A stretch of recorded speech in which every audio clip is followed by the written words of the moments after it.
बहुत सख्ती से एंटी पोल्यूशन मेजर्स को डिप्लॉय किया जा रहा है। चाहे डस्ट कंट्रोल की ड्राइव्स हैं, हमने 99 टीम्स बनाई हैं जो पूरी दिल्ली में अलग अलग जगह पे कंस्ट्रक्शन साइट्स पे जो सारे डस्ट कंट्रोल मेजर्स हैं उनको चेक कर रही हैं। दिल्ली में 350 से ज्यादा एंटी स्मोक गन्स को डिप्लॉय करने का प्रोसेस शुरू हो गया है।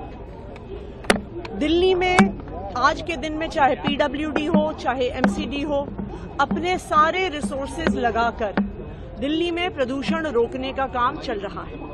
लेकिन आनंद विहार एक ऐसा इलाका है जहां पर, क्योंकि ये दिल्ली और यूपी के बॉर्डर पर है, यहां पर दिल्ली के बाहर से भी बहुत सारी बसेज आती हैं।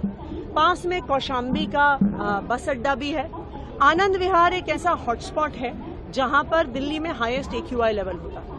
इसीलिए आज यहाँ पे दिल्ली के पर्यावरण मंत्री गोपाल राय जी और मैं यहाँ पे व्यक्तिगत तौर पे खुद आए हैं आनंद विहार में जो सारे पोल्यूशन कंट्रोल मेजर्स हैं उनका जायजा लेने के लिए। कई कदम यहाँ पे लोकली उठाए गए हैं। यहाँ पे जैसा आप देख सकते हैं कॉन्स्टेंटली एंटी स्मोक गन्स चल रही हैं। जो यहाँ के सारे सर्विसेज हैं उनको गीला रखा जा रहा है, सड़कों को गीला रखा जा रहा है कि किसी भी प्रकार की डस्ट ना हो। आनंद विहार के पास जो सड़कें, चाहे वो किसी एजेंसी की हो, चाहे वो एमसीडी की हो, चाहे वो पीडब्ल्यूडी की हो, चाहे एनसीआरटीसी उन्हें कंट्रोल कर रहा है, चाहे जीटीआईडीसी उनको देख रहा है, सारी सड़कों का रिपेयर करवाया गया है कि किसी भी प्रकार की सड़क टूटी हुई ना हो, क्योंकि अगर सड़क टूटी हुई होगी तो हर प्रकार का डस्ट होगा। दूसरा, जो यहाँ पे कंजेस्शन पॉइंट्स हैं, उन सब कंजेस्शन पॉइंट्स पे इंक्रोचमेंट रिमूवल ड्राइव्स चलाई गई हैं, क्योंकि जब तक इंक्रोचमेंट रहेगा ट्रैफिक धीरे चलेगा और पोल्यूशन का लेवल बढ़ेगा। हम यूपी सरकार से भी बातचीत करेंगे क्योंकि पास में कौशाम्बी का बस स्टेशन है। दिल्ली में तो अब ज्यादातर सीएनजी बसेस चलती हैं, दिल्ली में अब इलेक्ट्रिक बसेस काफी बड़ी संख्या में आ गई हैं, लेकिन पास में ही सड़क पार करते ही कौशाम्बी का बस स्टेशन है जहां पे ज्यादातर डीजल की बसेस चल रही हैं।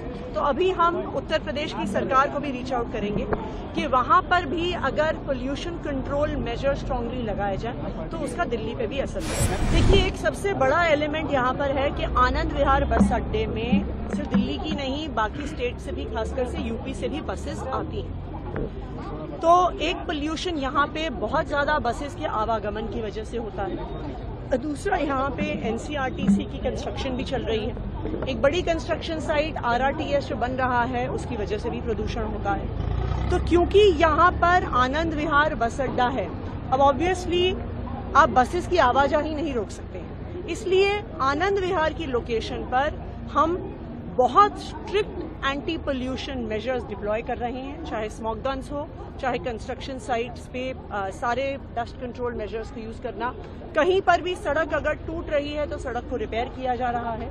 कहीं पर भी इंक्रोचमेंट नहीं होने दिया जाएगा कि वहां पे ट्रैफिक बढ़ जाए। हम उम्मीद करते हैं कि दिल्ली वाले अगर हमारा साथ देंगे, और हम उम्मीद करते हैं कि अगर यूपी सरकार, केंद्र सरकार सब मिलकर साथ आएंगे तभी दिल्ली में इस प्रदूषण की समस्या का समाधान हो सकता है। देखिए, हम किसी पे आरोप नहीं लगाना चाहते, पर यह सच्चाई है कि हरियाणा अपना अनट्रीटेड एफ्लुएंट यमुना में डालता है। हम किसी पे आरोप नहीं लगाना चाहते, लेकिन यह सच्चाई है कि यूपी अपना अनट्रीटेड एफ्लुएंट इस समय यमुना में डालता है। वो जब छठ का सीजन आता है तो वो आगरा कनाल के गेट्स बंद कर देते हैं कि उनका सारा अनट्रीटेड वेस्ट यमुना जी में आए। लेकिन दिल्ली सरकार हमेशा सोल्यूशन ओरिएंटेड रही है। अरविंद केजरीवाल जी का हमेशा ये मोटो रहा है कि हमें समाधान ढूंढने हैं, और उसी समाधान के तहत हम फूड ग्रेड सिलिकॉन बेस्ड डीफोमर्स का इस्तेमाल करते हैं। तो आज से दिल्ली जल बोर्ड एक प्रॉपर ड्राइव वहां पे चला रहा है।